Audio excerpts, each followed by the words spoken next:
So, change our appearance, it takes so much. Or to do anything in this world, it takes such endeavor. But in the spiritual world, there's complete freedom. Whatever you want, you can do it immediately. Just as Krishna, whatever he desires, he can do. For the service of Krishna, whatever the devotee desires, all arrangements are made instantly. There's no time there, so you don't have to wait. Instantly, everything is done.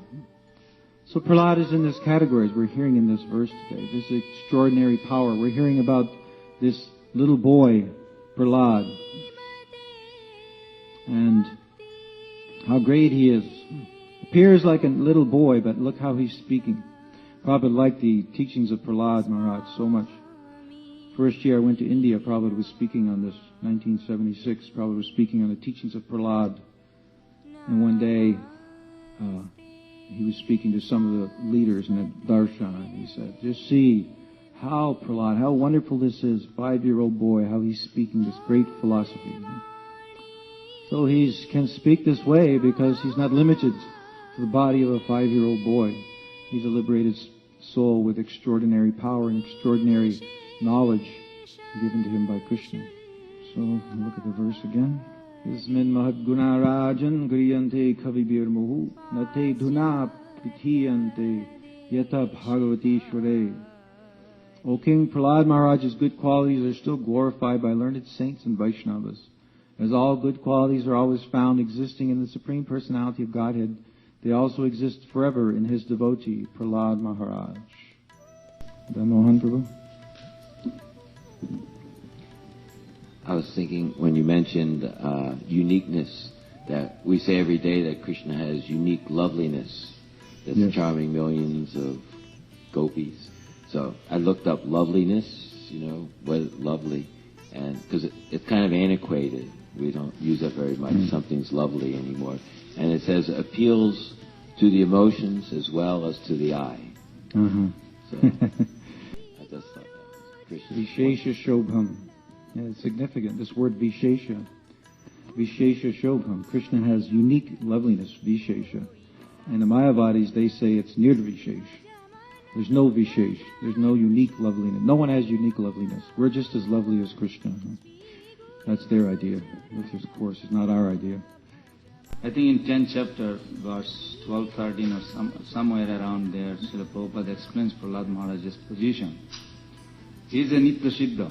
There's a big difference between living entity Jiva here and Nitya Siddha over there. And then Srila Prabhupada in the purporting put, very accurate, according to Jiva Goswami's commentary I was reading about, that Prahlad Maharaj is like Narad Muni. They are both Nitya Siddha, but when they come here, they act as a sadhaka, like ordinary living entity. And if they don't exhibit that, then how will get inspired to ever achieve? So that's why Prahlad Maharaj's Hari Bhakti Vilas of Sanatana Goswami that wrote that he was a prostitute hunter and he fasted whole night in a Nishinga temple, and that what triggered him next life, pure devotee. That's for sadhaka form. But at the same time, Srila Prabhupada writes that he has a place in Vaikuntha. So that has to be understood. Like Brahmaji was not a Nitya Siddha. He's just ordinary Jiva, qualified, and he got that position. But Narad Muni, Srila Prabhupada also writes like all these sons, like Angira or Tripulasta Pulaha, all these sons, they are born from Raja and Tamagun. But Narad Muni was born when he was in transcendental meditation of deliberation. I don't know what is that mood, but that's why Narad Muni born. So each one has a category. Even though Narad Muni became a Dasi-putra, first was Gandharva, then got cursed, then became Dasi-putra. So this is a sadhak form, but he has an eternal existence in the spiritual world as a beautiful servant of Krishna. That has to be always distinct, otherwise it will be a little bit confusing with the other teachings. Yeah, I was thinking we don't actually hear so much about these technical distinction between the Lord's Antaranga Shakti and the Jiva Shakti, the residents of Vaikuntha and Vrindavan who are always there, and they're in a different category than we are. So I was thinking, when I was thinking about how the devotee can do things and be in more than one place at the same time, I was thinking of Tulsi Devi, that she's in so many places worshipped at the same time, same Tulsi, but But she's actually in a different category also, because she's Brinda Devi. She's one of Krishna's eternal associates in the spiritual world. So that's Antaranga Shakti. So there may be some distinction, although I don't know. Here Prabhupada's not specifically making that distinction about, the Jiva Tattva as opposed to the Shakti Tattva or Antaranga Shakti.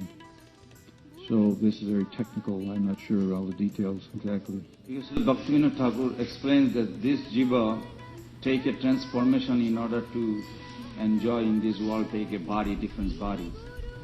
But like you mentioned in the class that 1/10,000th tip of hair, when the Jiva comes to that position, that means he doesn't have at that time gross body and subtle body.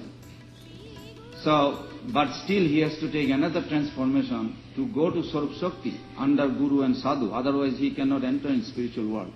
This my original position doesn't allow me to enter into spiritual world. I have to take Swarup Shakti. Prabhupada writes very clearly in Chaitanya Charitamrita, in a purport of Bahiranga Maya Shakti, Antaranga Swarup Shakti, Jiva Tatastha Shakti, Tine Kore Prema Bhakti. In that verse, he gave a beautiful purport, and then he says that without getting this internal potency, mercy through Guru Parampara or Sadhus, nobody can get out of these clutches. So Srila Baladev Vidyabhushan Thakur writes, just like you said, 1/10,000th tip of hair.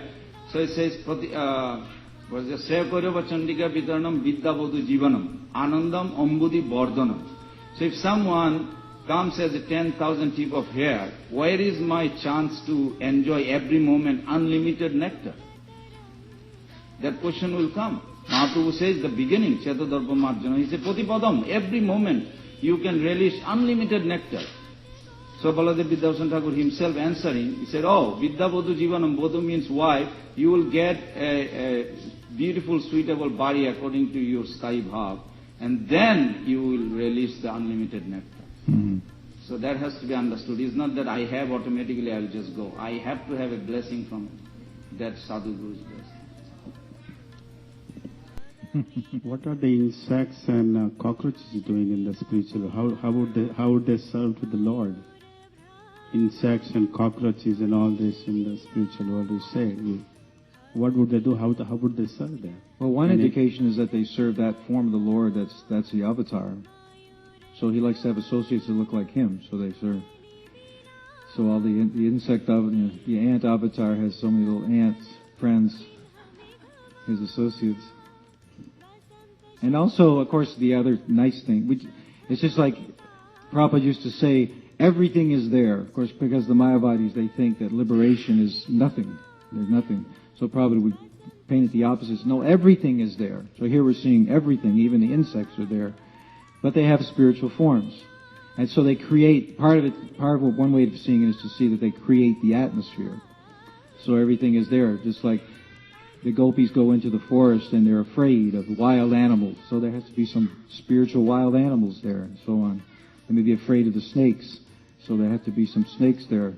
But everything is spiritual. So they create the whole atmosphere of reality. Yeah, true. Is there a snake?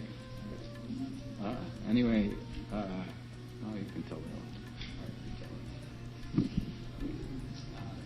There's a past, everything is in Golok Vrindavan. We have to understand why our Acharya, these Gauriyas, are focusing on Goloka. We are interested because Goloka eva nivasati okhilatma bhuta. Goloka is everywhere. Then a portion under Goloka is Vaikuntha. And then a little portion is under. So Goloka is everywhere. Goloka has everything. So there are many stories. One story of the snake is that how everything in Golok Vrindavan serving Radha Krishna's union. So one time Radharani's man or jealousy, anger was such a degree that Krishna could not pacify. So then Radharani is walking back. On the way, Yogamaya arranged the snake to come with her like a big, scary face. It made such a fearful to Radharani, she ran and embraced to Krishna, oh please save me. So this is another, all this has a purpose, but it's a very beautiful verse in 10th canto, 13th chapter, last verse I believe. Jai Madhav Madan